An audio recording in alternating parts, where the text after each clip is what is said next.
guys, Linda here from ITTT, back this week with another live session. Happy August, everybody. As you might know, or you might not know if this is your first time watching, but you do know if you've been watching before. Today is the first Friday of a new month, which means it is Q&A time today. So today is all about you guys, basically. So you guys can ask me your questions about TEFL, TESOL, about ITTT, about teaching English abroad, online, teaching English in specific countries. And I'm here. I'll do my best to answer the questions to the best of my ability or give you resources and places where you can find this information. So that's what we're going to do today. As always, we also have a 30% off link if you're not yet TEFL or TESOL certified and you're ready to go, you're ready to start your new adventure as an English teacher abroad. This is a great opportunity to get started and do so. Don't pay full price. Use this code. You can scan this QR code, but I also have a link for you. And I have a little bit of a sore throat today. I had my air conditioning on the whole night, which was a bad mistake. So we're going to have to suffer through that today. But anyway, we have this QR code that you can scan for the 30% off opportunity. Or I also have a link for you that you can copy and paste, and then you get 30% off. So don't pay full price. Use this code and you can save 30% off of your TEFL TESOL course to get started. If you're curious about our TEFL TESOL course options, you can ask away today. You can ask about the different options, different courses, which one might be right for you, how are they different, things like that, if you're totally new, all of that, okay? This is what we're going to do today. Ask me your questions. And before we jump in, I also want to say, please don't forget to like and subscribe as always, right? This is a weekly event, so every week we are here and we're going live. This is the first Friday of a new month, which means, or Thursday, maybe you're watching and it's Thursday. It's Friday here for me, that's why I say Friday. But every first live event of the month, of a new month, we do the Q&A. But every other week, the regular times, it will be a specific topic, right? So last time, I think we talked about the TEFL interview, how to, nail it. We talk about every week has a certain topic attached to it, except for the first live session of a new month, which is only Q&A, what we're going to do today. So like and subscribe so you're updated. You never miss any of our upcoming live sessions. That's very important. And again, 30% off any TEFL or TESOL course with this QR code and the link that I shared with you guys in the comments. It looks like this. It ends with FB Live minus Linda. This will get you a 30% discount off of our TEFL and TESOL courses.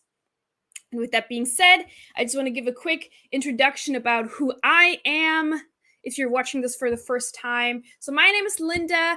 I'm a language teacher. I'm also a travel writer. I'm a content creator under the name Linda Goes East because I've been living in Asia for a very long time. This is my 8th year in South Korea.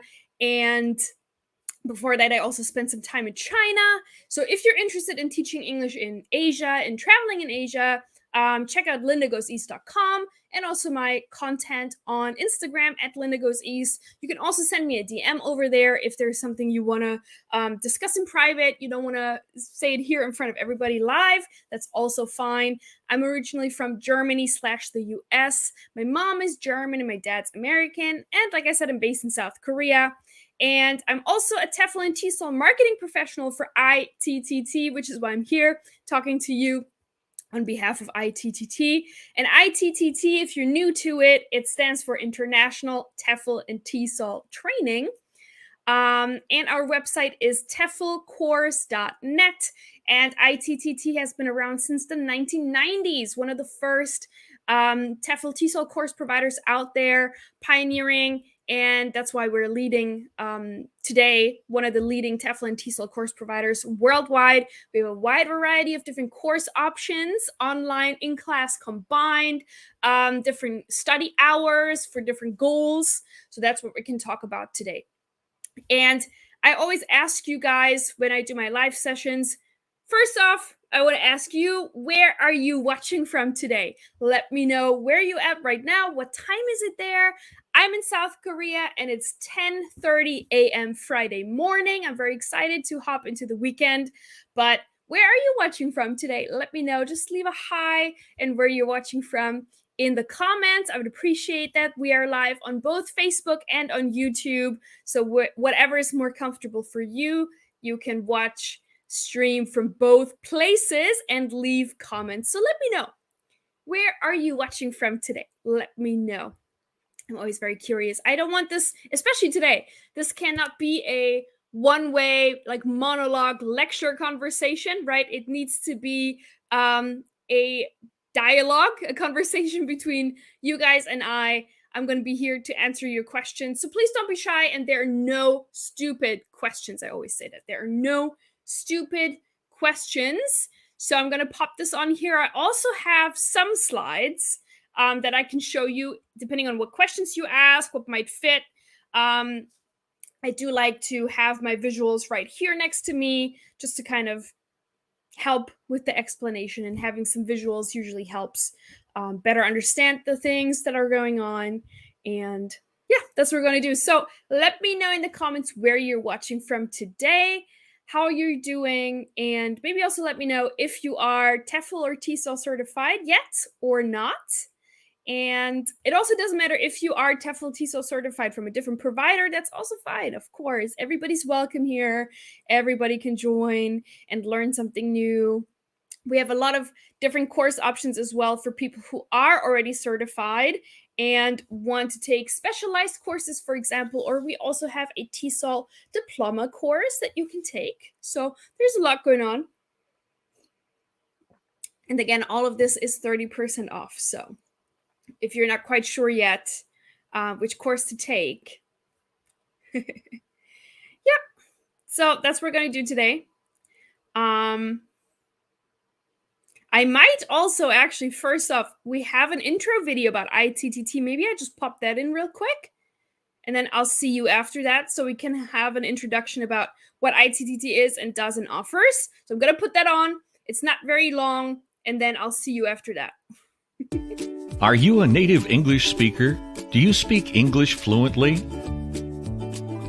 Would you like to travel overseas? You can teach and live abroad with a TEFL TESOL certificate. TEFL and TESOL are basically the same thing, and both the certificates allow you to teach English all over the world to people that want to learn English. You can take an in-class course at one of our exciting locations worldwide, or you can complete a course online from wherever in the world you happen to be. ITTT has been in business since 1997 and graduates more than 8,000 students each year. Thousands of people like you are teaching and living abroad thanks to a TEFL TESOL certificate. What are you waiting for? Add a TEFL and TESOL certificate to your resume or CV. You could be teaching and living abroad in just a few weeks from now. Hey! I hope you enjoyed this little intro video. Back here, my name is Linda. If you just tuned in and we just saw a quick, short intro video about ITTT and what it is, just wanted to share that with you. And yeah, then we also have Q&A, so you guys can ask me your questions about TEFL, TESOL, all of that. And there was a lot in our intro trailer that we saw right now. Many questions might already have been answered. We can get into it. But yeah, so different course options, and they mentioned in-class courses, online courses, so that's an option. And yeah, you know, maybe you're thinking, I don't know if I should go abroad. I don't know if this is the right decision for me. Let me know in the comments, you know, let me know, say hi, and I will help you figure out if teaching English abroad is the right thing for you or not. I know it can be a very scary thing to do, right? Moving to a different country, if you've never been there, if you've never even been abroad before, it can be a very scary thing. So you want to make sure you're as best prepared as you can, which is why you're here, and that is amazing and that's great. So that's the first step. Getting all the information, getting everything in is the first step of this whole journey, right? And then the first step would be, the next step, I should say, would be getting that TEFL or TESOL certificate. So let me have a look. The first thing also from the trailer, what was mentioned, the difference between TEFL and TESOL. And if you're new to the whole thing, you might also be thinking that, what should I get? Should I get a TEFL certificate or a TESOL certificate? What's the difference? Which one should I get, right? That might be one of your questions. And so let's just start with that. It was also the first thing that was mentioned in our trailer just now. So TEFL and TESOL, let's break it down. The TEFL stands for Teaching English as a Foreign Language, and TESOL stands for Teaching English to Speakers of Other Languages, okay? So they have slightly different meanings, but the course content, and initially the two things are the same. So the course content is exactly the same whether you take a TEFL course or a TESOL course. The course units and the content and everything you learn is exactly the same. So what's the difference then, right? So the difference really is just in what part of the world the term is used. So as you can see here for TEFL, TEFL is most commonly used within the UK and Europe. So there, people just call it TEFL, or in Europe and in the UK. In other parts of the world, like America, Canada, Australia, New Zealand, people just tend to call it TESOL. They're more familiar with that. So it really kind of depends on where you're from and which term you prefer. And then you can be like, okay, I call it TEFL, so I'm going to get a TEFL certificate. So that's really all that it is. And you can choose on ITTT certificates whether it should say TEFL or TESOL. You can choose that. So they're the same thing. It's just personal preference, which term you prefer. Course content is all the same. It's all the same. Good. So just breaking that down. And I see people are watching, and I'm still kind of waiting for people to tell me where they're watching from. Don't be shy. Let me know where you're watching from today, what time it is, and of course your questions about TEFL, TESOL, ITTT, which is why you're here, which is why you joined, right? You have questions, so let me know. I'm all open. Like I said in the beginning, I don't want this to be just a monologue and me talking about stuff. Please ask your questions. I would really, really appreciate it. There are no stupid questions, like I said, so feel free to ask away. If you want to go abroad and teach English, it's a big decision. It's a big thing. So I'm sure you have a lot of questions, and I'm here to try my best and answer your questions. So let me know. Don't be shy. Leave some comments. Yeah. So let's have a chat. I like to call this a chat, a TEFL TESOL chat between you and me, okay? So ask away, ask your questions. Maybe we can also talk a little bit about the demand until there is a question coming through. But maybe you're thinking like, okay, I want to teach English abroad, but I don't really know where can I go? Where are they even looking for teachers? What's the industry like? So really, you're very lucky because they're looking for teachers all over the world. Especially now, it's a really, really good time, sort of still slightly post-COVID and things, because COVID slowed things down, but now everything is back at it again. And there was this period of kind of where everything slowed down during COVID, but now those countries are really ready and they're looking for teachers. So it's a really, really good time to get into that. And there's maybe first, let's stay on the map, but a really, really good region for teaching English abroad is Asia, right? Asian countries, as you can see, China, for example. Then we have Japan, we have Korea, we have, Taiwan, we have Thailand and Vietnam. Those are all really, really good places, and the demand is really, really high in Asia. And usually, and especially in Eastern Asia, so those are these countries up here, the benefits for teaching, so the salaries are really good, and also extra benefits. Like typically you will get free airfare, you will get free housing, you will get bonuses. So it's a really, really good place to go. Southeast Asia, still very, very good. The demand is really good, but those bonuses are kind of fewer, okay? So you might just get a flight, you might not get free housing, you might not get all of these additional benefits, but it's still a really good place to go. Then another region I really like to talk about is the Middle East here. Middle Eastern area. Not for everyone, of course, but it's a really good place for people who are in it all for the money. All for the money. So you have, well, I mean, they also have really good amazing culture, right? Food. Of course, it's not all about the money, but if your goal is, that's what I'm saying. That's what I'm trying to say. If your goal is to make as much money as possible, the Middle East is the best place to go because they have the highest teaching salaries, and also a lot of countries in this region, a lot of Gulf countries, they actually have tax-free salaries. So you don't pay any income tax. So what you see is what you get basically on your contract, right? So that's really great, and they pay really well. But they also tend to have some stricter requirements for their teachers. A little bit stricter requirements. You have to have a bachelor's degree. You have to maybe sometimes even a master's degree. It really depends, but have to have sometimes experience and things like that. So what a lot of people do, they go to Asia. The requirements are not strict there. So typically East Asia are more strict than Southeast Asia. So Southeast Asia, you can also find positions if you're not a non-native English speaker, if you don't have a degree, anything like that. You can find positions in Southeast Asia.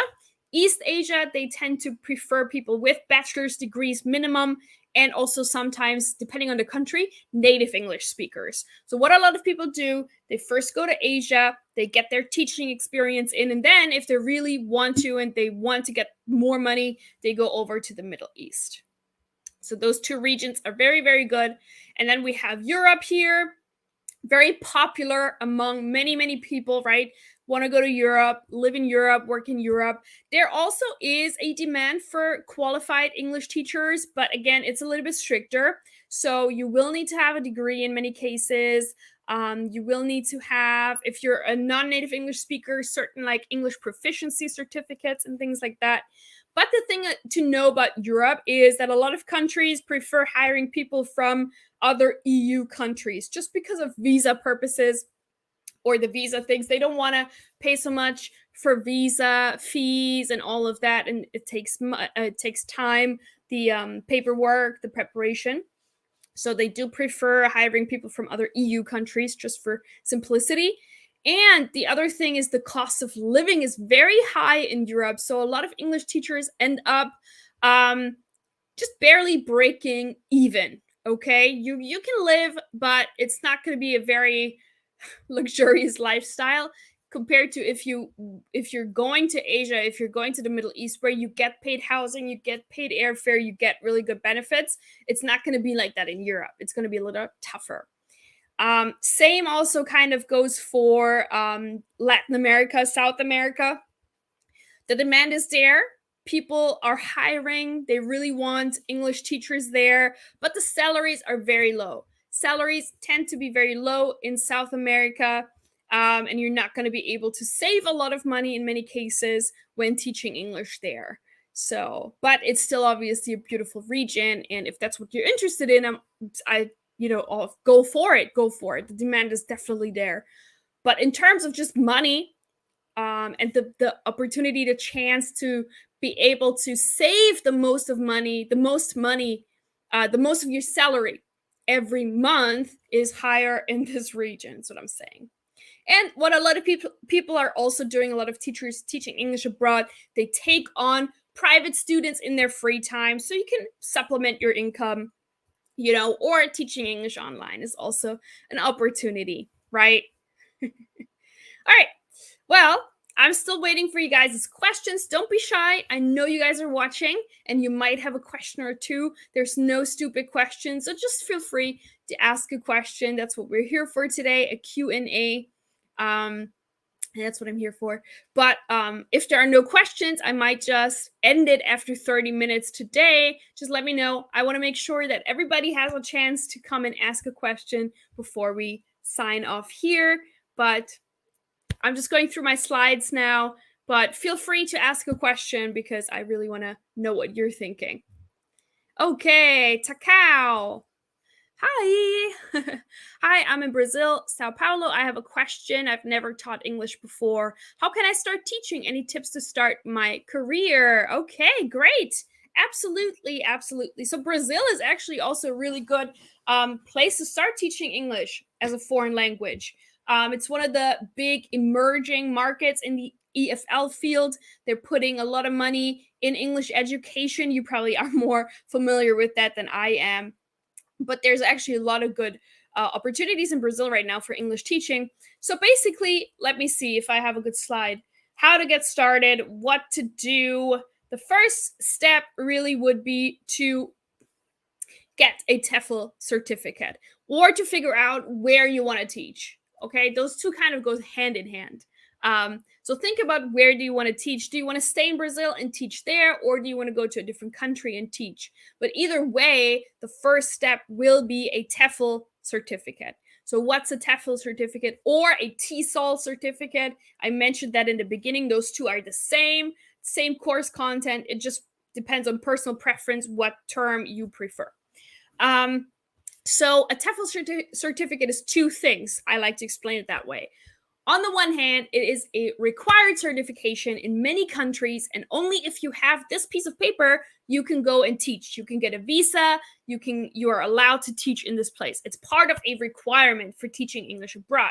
However, on the other hand, it's also for you personally, if you've never taught English before, like Takao, if you've never taught English before, but you're an English speaker maybe, or you speak English really, really well, you might think, oh, well, I know all about English, like the grammar and everything, so I'll be fine. Think again. We have a lot of, especially native English speakers, who think, oh yeah, I'm a native English speaker, I can teach English, but it's actually not so easy. Trust me, I have been there. So you also learn everything you need to know about actually teaching the language, and not only teaching English, but just teaching in general, right? So this includes things like teaching theories and methods and techniques that you can use, classroom management. We also teach you all about lesson planning and evaluation and testing and equipment and teaching aids and all of that. And a big component of our courses is also English grammar. So, and not only just plain grammar, but basically we also teach you the common issues English learners have with certain grammar points, and how you as an English teacher can effectively teach that. So this is a TEFL certificate, and this would be your first step. And I have a really good timeline here. So I'm going to show you that next. Kind of the timeline, how it works from taking your TEFL course to teaching English, okay? So let's see. I think this should be next. Well, and this is the recommended course that I would recommend if you're new to teaching and you're like, hey, I want to teach English abroad. Which course would you recommend? This course I would recommend. First, this is the international standard, international most basic TEFL course, the minimum you need to have 120 hours, okay? And this course is entirely online. You can take it. You can also do this if you want in person for 4 weeks at a training center. So there's two options, online or in person, in class. So a lot of people nowadays, they just do online, and the online certificate and the in-class certificate are also the same. So there's no difference there. Just depends on your personal preference and also your budget. The in-class courses are a lot more expensive, a lot more higher priced than this online course, for example. So online course, you can take it 100% online. You have 6 months to complete the course, and you study through it. A lot of people finish it much faster. It depends on how much time you have, how fast you study. And you can study at your own pace. There's also no certain time to be online. So you can really study whenever you want. You don't have to be online at like a specific time and join a class. It's not like that. You just work through the units at your own pace whenever you have time, whenever you want. And then at the end of the day, you get your certificate. You get a PDF version, and you also get a hard copy paper version delivered straight to your door. So those two options.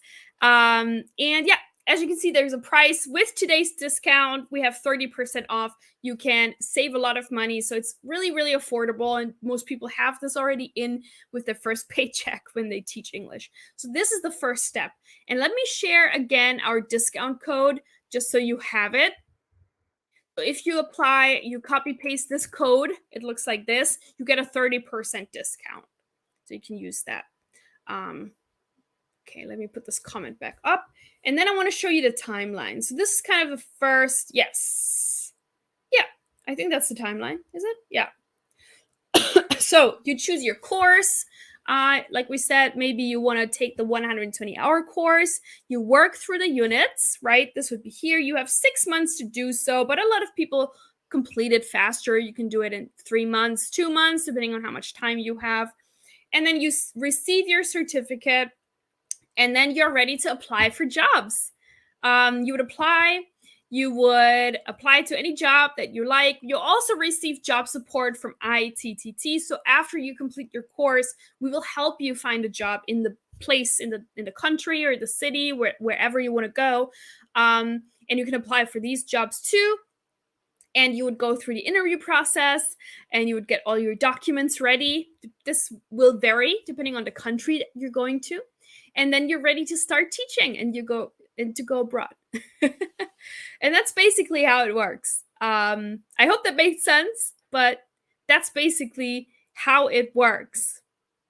It's gonna depend the country where you can go to, the countries rather, where you can go and teach are different for everybody. They depend on a couple of factors, right? Some countries have other requirements than other countries. So in some countries, like for example, I live in South Korea, and Korea, they only accept native English speakers from 7 countries, 7 specific countries like America, Canada, Ireland, UK, South Africa, Australia, and New Zealand. Only those countries are allowed to be English teachers in South Korea with the English teacher visa.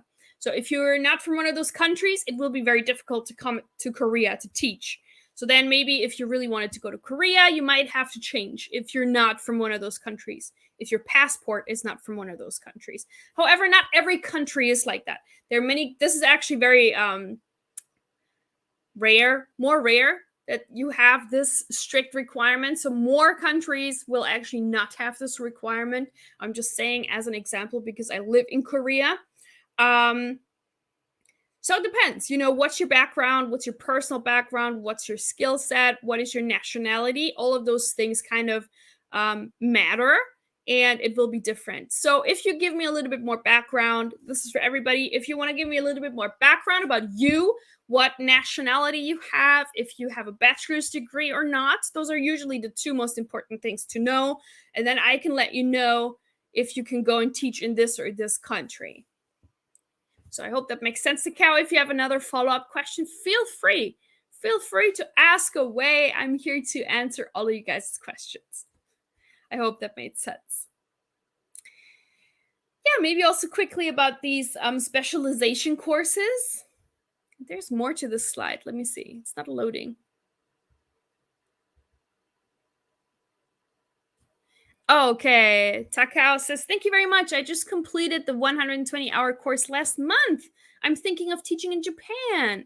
Perfect. So Japan does not have that requirement that you have to be from one of those 7 countries. So you are good to go there with a Brazilian passport, or I don't know what passport you have, but they don't have this requirement. So actually a lot of non-native English speakers or a lot of people from many different countries go to Japan to teach.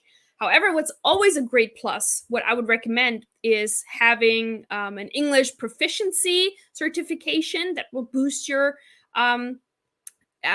application, your resume, if you are a non-native English speaker. So anything like IELTS or a Cambridge certificate, or what's the other big one? I forget now. TEFL, the TEFL. There you go. So that's always going to boost your resume as well as a non-native English speaker. And maybe then also, if you want to go to Japan, let me see. You might have heard about the JET program. That's usually a very popular, yeah, here, programs. These are government funded programs for English teachers abroad. So different countries have these programs that are from their local governments that basically hires English teachers from abroad and then sends them to schools across their country. And Japan has a very big and established and popular program called the JET program. The JET program, which is Japan English. Oh, what does it stand for now? I always forget this. JET program stands for, oh yeah, the Japan Exchange and Teaching Program. There we go. I can never remember this. Anyway, this is a very popular program, the JET program. So you can check out their website. They have very strict deadlines when they hire and accept applications. But so what's the benefit of joining one of these programs is just that usually you get a lot more benefits than other just regular jobs because they're government funded. Sometimes salaries are higher, and sometimes also you get more paid vacation days. There's also, especially for the JET program, or also the EPIC program in South Korea is very similar. They both have like an orientation period. They pick you up from the airport when you go to the country, to Korea or Japan, and then you have I think it's 2 weeks, a 2-week orientation with all the other people who joined the program from other countries, and they go through how the program works. There's also a lot of Japanese culture exchange that you do in the orientation. I think this all takes place in Tokyo for the first 2 weeks, and then you would be sent out to the city, the place where you're then gonna go and teach and work at a public school. So it's really, really cool. But again, it's very competitive. So check out the website for all the deadlines, all those requirements and everything so that you know what you need to do. But that might be a good option for Takao if you want to go to Japan. Yeah, and as you can see, there's a lot more of these programs in other countries as well. So there's not only Japan and Korea, there's also oh yeah, well, if you have a Japanese passport, then you should be okay. But then maybe you can't teach you might not be able to join the JET program. I think this is for non-Japanese. I'm not sure. Check out the website for the details, but I think I've heard something like this, that maybe if you are a Japanese citizen, you're not allowed to join the program. That might be the case. But anyway, then you are definitely allowed to live and work in Japan anyway, so you just have to apply to jobs. So then you're good to go. Very good. Yeah, so other countries also have programs like this. As you can see, Hungary, the Czech Republic, Chile, Spain. Even Spain has a couple more internal programs depending on the city or the province or whatever it's called there, you want to go to. They have different programs. There's even more. So there's the NET scheme in Hong Kong is very popular as well. There's a program in Italy called the SITE program. Then Georgia, the country in Europe, has a program, and France also has a very popular program, the TEFL program. So if any of these interest you, any of these destinations, and you want to go and teach there, check out these programs. Some of them have stricter requirements than others and are more competitive than others. So do check it out because they're really, really good, especially for first-time teachers, because again, there is a lot of support.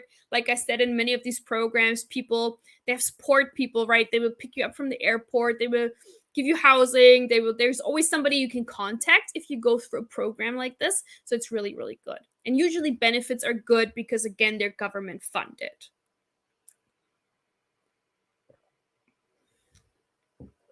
So yeah, that's that. Okay, question here from Svieta. Hi. I'm not a native teacher. I'm Bolivian. I've been teaching English in schools for about 2 years, but more time in other institutions. I still don't have a bachelor's degree, but I'm working on it, but it will not be related to teaching. Do you think this background could open me a possibility into going to Europe?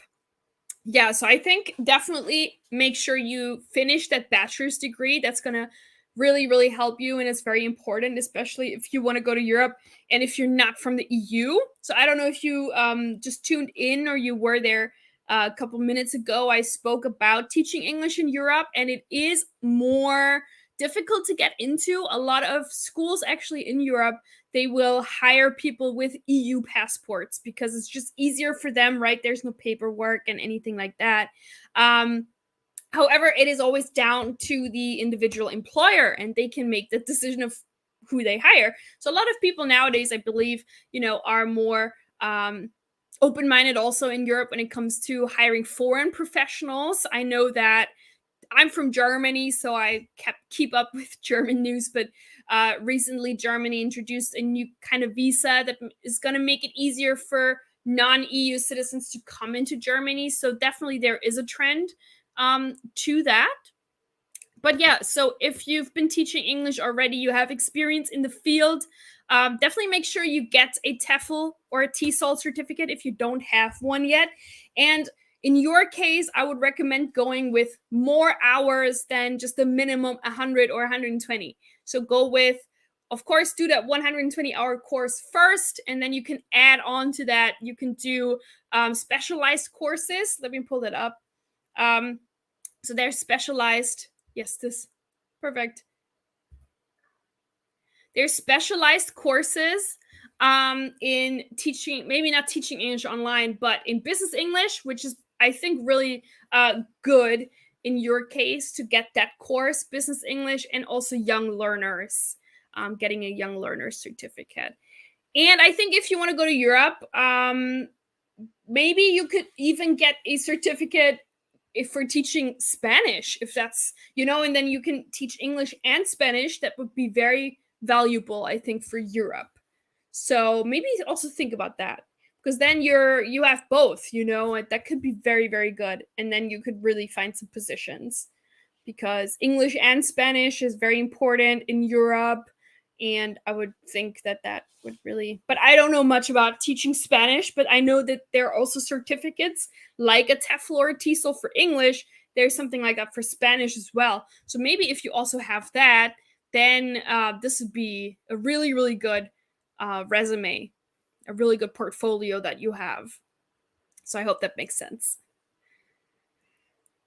Great question.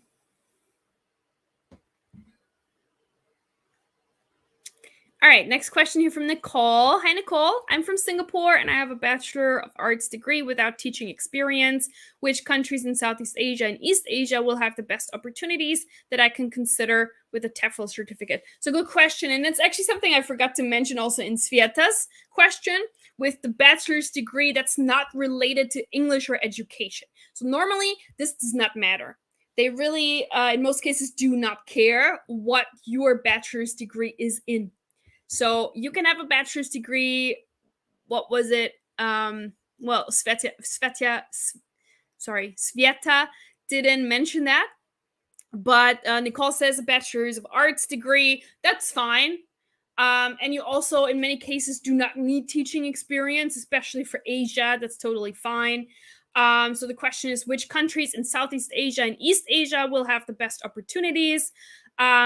Definitely, I would say East Asia, probably Japan would be the best, because they do not have this native English speaker, which is ridiculous because I know Singapore, English is an official language in Singapore, but it's not considered a native English country in the TEFL world. And that's a whole other thing, and I do not agree with this, but that's unfortunately how the EFL industry thinks.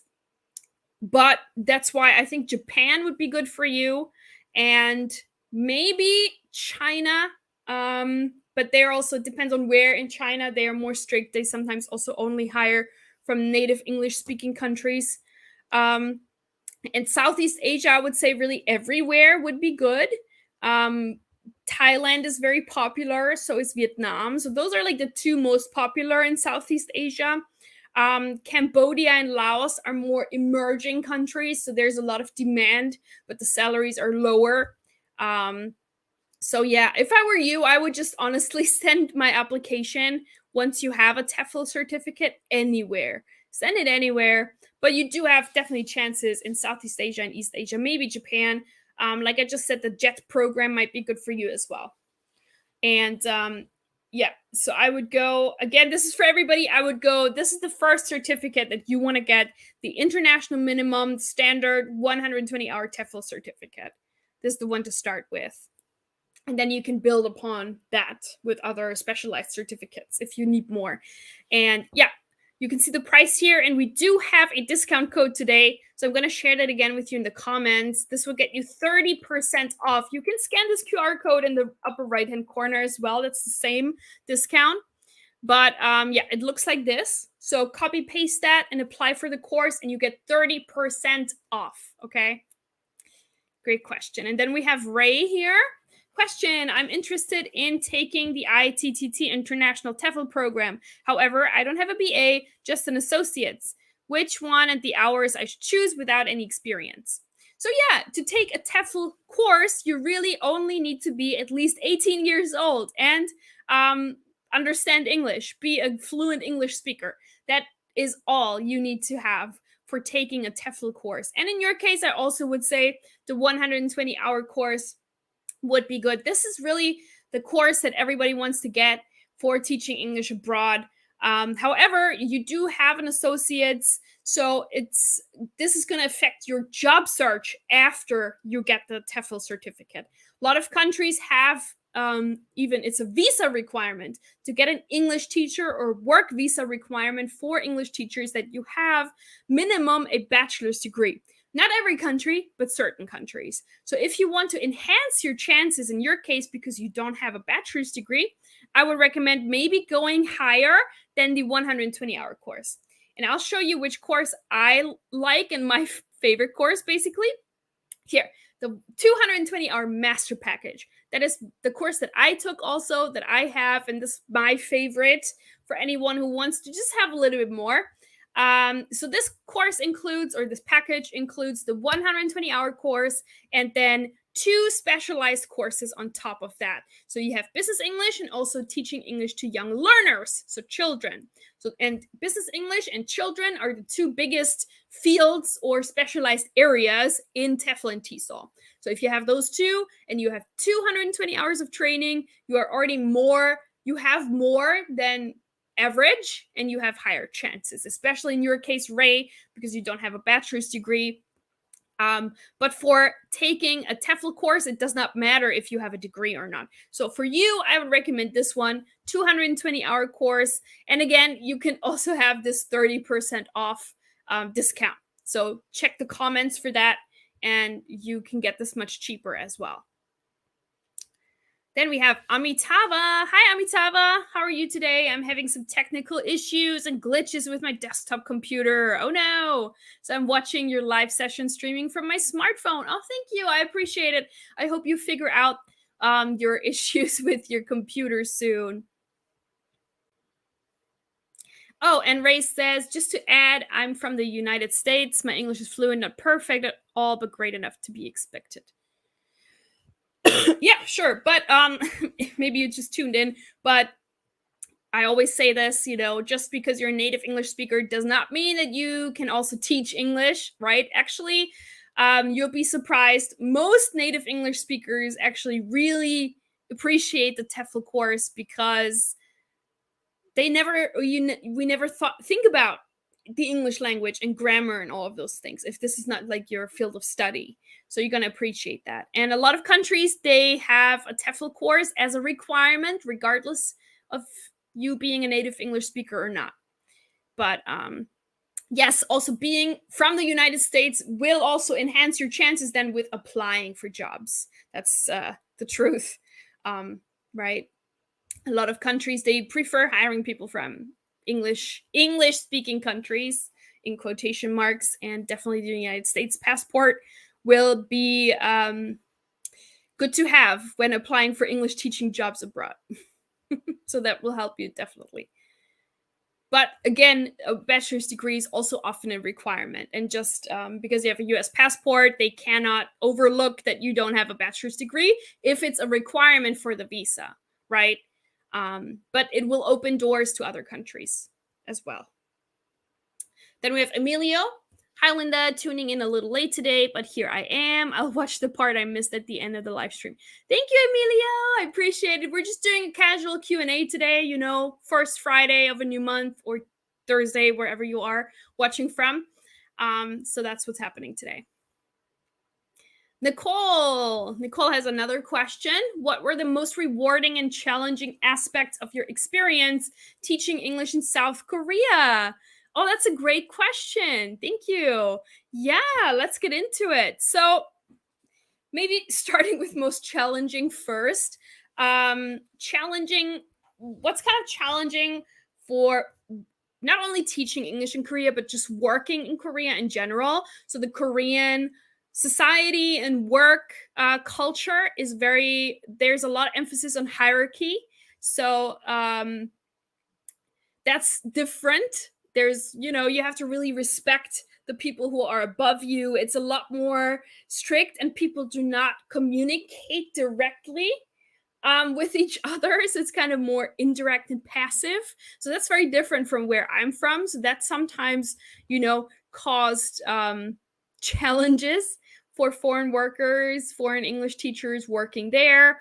But of course, the staff, the people in the school, they know that, oh, we are all foreign teachers and we have different cultures, so they expect that, and there just needs to happen more communication and things like that. So that's a little bit more challenging, just the work environment, because of this great emphasis on hierarchy, right? And then most rewarding experience is definitely just seeing your students progress and enjoy English. And if you have a student who did not speak much English in the beginning of your teaching, but then you can watch them get better and improve throughout the school year, that's just the best feeling ever, right? That's really, really great. So, and usually parents are also very appreciative. When you teach English in Korea, you would get a lot of little gifts here and there. Expensive gifts are not allowed technically. Sometimes you still get them, but technically you should refuse. But you would get like parents would send donuts, so you get donuts, or you would get like a coffee all the time, things like that. So these little gestures, that's really, really nice. You are appreciated as a teacher. That feels good. So yeah, most rewarding. Definitely the kids are the most rewarding. Good question, Nicole. Okay, we have Harish. Sorry if I'm saying that wrong. Hi, good morning. It's been 12 years since I have the ITTT TEFL course. I'm glad to see you all. Have a great day. Oh my gosh. Thanks for stopping by and leaving a comment. That's cool. Awesome. I appreciate it. And congratulations again on your TEFL course from 12 years ago. That's cool. I hope you have a great day as well. Thanks. Awesome. Very cool. Let me just get back to our regular Q&A thing here. Okay. Very nice. Cool. Great questions. Well, let's see if there's any more questions coming through. If not, I think we're at the end of the live stream. Okay, Ray has a question. Let me answer that. What countries would hire me to teach abroad or online in my situation, since I currently don't have a BA, bachelor's? I'm new to your channel, so I assume it's mentioned, but just wanted to hear from you live. Yeah, absolutely. So with just knowing what I know now about you, Ray, so you have a US passport, which is really good for teaching English abroad, right?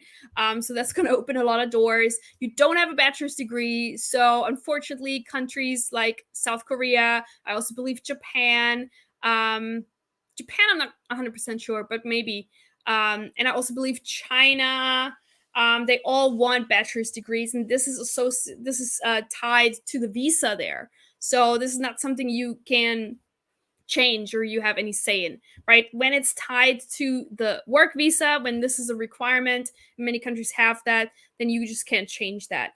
But in your case, I would just look for Southeast Asia, if that's where you want to go. Southeast Asia is good, like Thailand. Thailand is a really great place. They do not care too much about what certificate and diploma you have in terms of bachelor's or what. So that's a really good place to go. Vietnam as well. And so Thailand and Vietnam are really good. I think in your case, the salaries are still pretty good and high. And the cost of living, of course, is very low over there. So you can actually save and have a comfortable life. So I would recommend over there.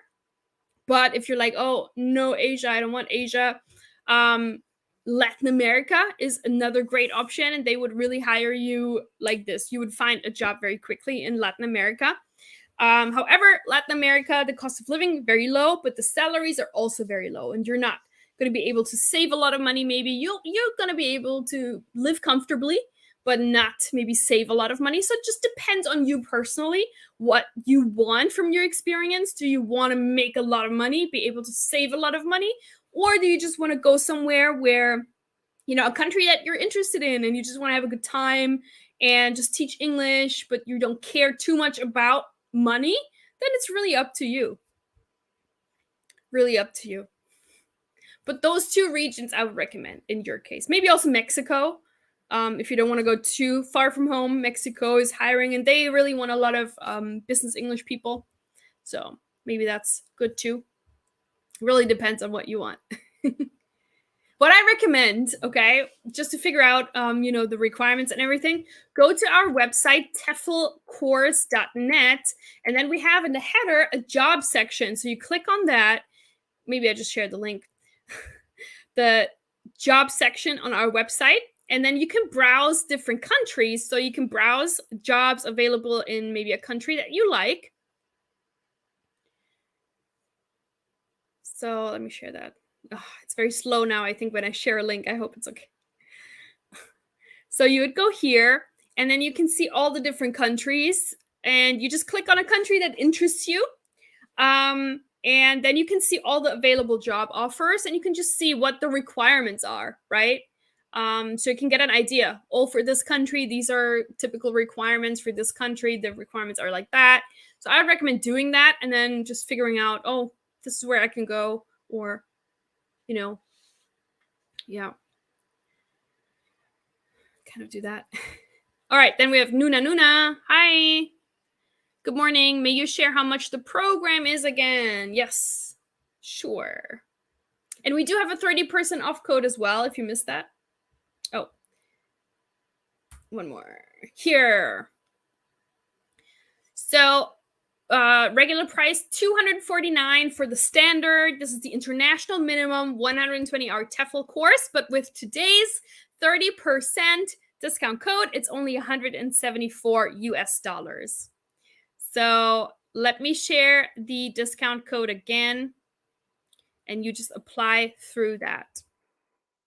This link will actually lead you to the application page, and then you can select this course, and you see, congratulations, you get 30% off, all that, and then you know it's the correct link. All right, I have a TEFL. Okay, well, that's good then. Then maybe, I don't know. Oh, TEFL and TESOL is the same, Nuna. You don't need to get a TEFL and a TESOL.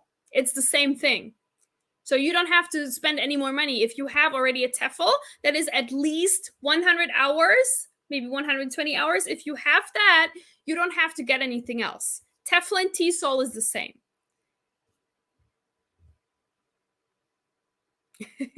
Yeah, very nice. Same thing. It just depends on, you know, what your personal preference is, how you want to call it. TEFL or TESOL, but they're the same thing. Sure, you're welcome. All right, then we have Emilio. Oh, first Ray. Ray and then Emilio, and then I think we have to say goodbye soon.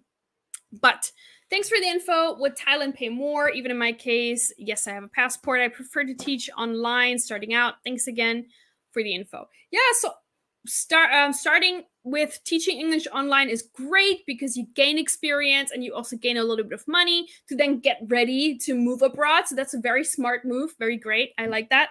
Thailand, I think, does pay more than Vietnam. But again, I don't know at the top of my head.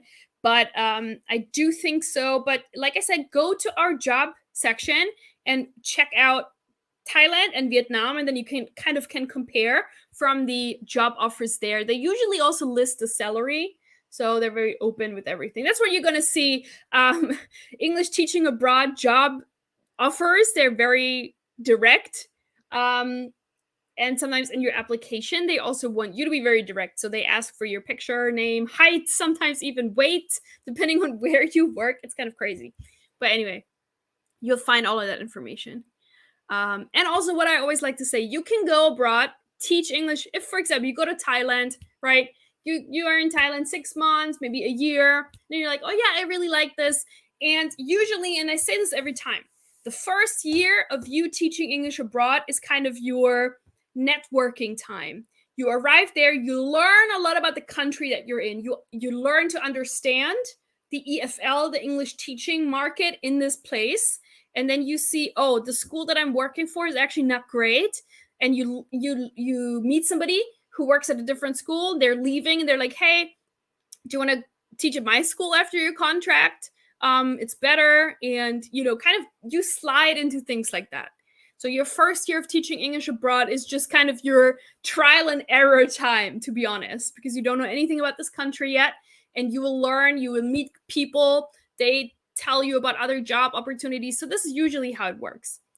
And then if you don't like Thailand and you're like, hey, actually, I found this job offer over in Vietnam, I like this better, you just move to Vietnam. It's fine. You're not married to this one country where you're going to teach. You have the freedom to just change, right? That's the beauty of TEFL and TESOL. All right, Amelia says, when it comes to job hunting, would you recommend a time of year to move to Vietnam? I began my preparations to move there. I'm very excited about it, to be honest. Oh my gosh, very cool. Well, normally, let me see about Vietnam, but definitely try and find a job first before moving there if you can. A lot of countries in Asia, they hire teachers from abroad, so you don't have to be on the ground there. So again, go to our job section. I shared the link in the comments and look at Vietnamese or job offers in Vietnam right now.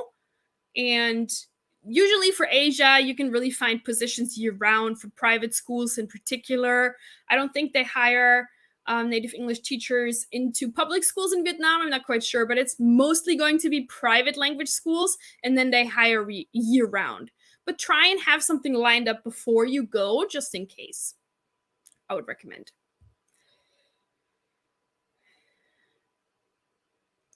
Okay, and Nicole says, will I need to register for the TEFL course by the end of the day to qualify for the 30% discount?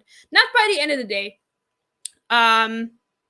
So this link is actually good for a long time. You don't have to make the decision right now because this is a very big decision, I understand. So you can take your time. Just I would recommend copying and pasting this link somewhere that you have it. So then when you're ready, you can use it to sign up. Because if you don't use this link, you're not going to have the 30% thing. You have to use this one link.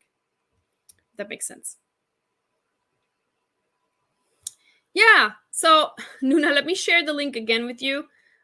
It's in the comments and it ends with FB Live minus Linda. It looks like this.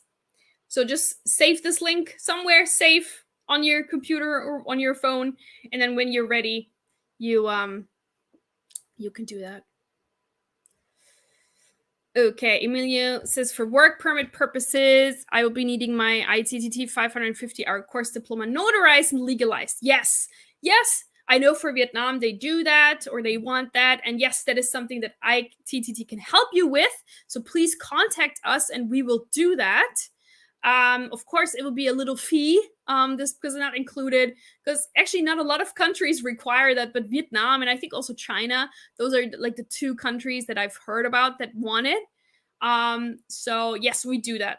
So contact us. Oh, maybe our email address. I'll just share that with you guys as well. But the email address, if you have any questions about anything, this is for everybody. You can reach out to our ITTT team. This is the email address with any questions. So Emilio, reach out to them and they will help you. And Nuna says, are there any opportunities for an Egyptian citizen also? Yeah, so it depends on the country. Some countries they have, they only hire people from English-speaking countries. But there's a lot of countries who don't care where you're from. So just browse the job section. And also our FAQ section is a really good place to go. for finding answers like that. Where do they hire non-native English teachers? All of these things. Go to our FAQ section. You'll find so much information there as well. Looks like this FAQ. And then Ray, and this is going to be the last question I think I'm going to take. We're 1 hour in now, so after that, I think we're going to have to say goodbye, but I will be back again. Okay, again, thanks for the info. I will do more research on the TEFL program, your channel, and other information you provided today. It's 9:30 p.m. here in the South. Have a good morning and great stream. Thank you. Join us again next time, Ray. It was great talking to you. Thank you. All right, great. Thank you, Nuna. I appreciate it. Ray and Emilio and Nicole. I really, really appreciate you guys. And if you watch this, if you watch a replay or anything and you still leave comments and questions under here, we will still get back to you and answer. So don't worry. And if anything else, please hit us up. Send us an email, courses@tesol-tefl.com, and we will speak with you and help you out. But I hope that maybe you learned something new today in this stream, in this Q&A stream, and it was really fun answering your questions. I appreciate it, and I hope to see you again next time. Don't forget to like and subscribe so you're updated, you're notified whenever we go live. And yeah, I think that's it. I wish everybody a wonderful weekend. Thank you, Svieta. Thank you, too, for your question. I appreciate it. Cool. All right. Thank you all. And then I'm going to say goodbye. And I hope to see you all again next time. Thank you. Bye-bye.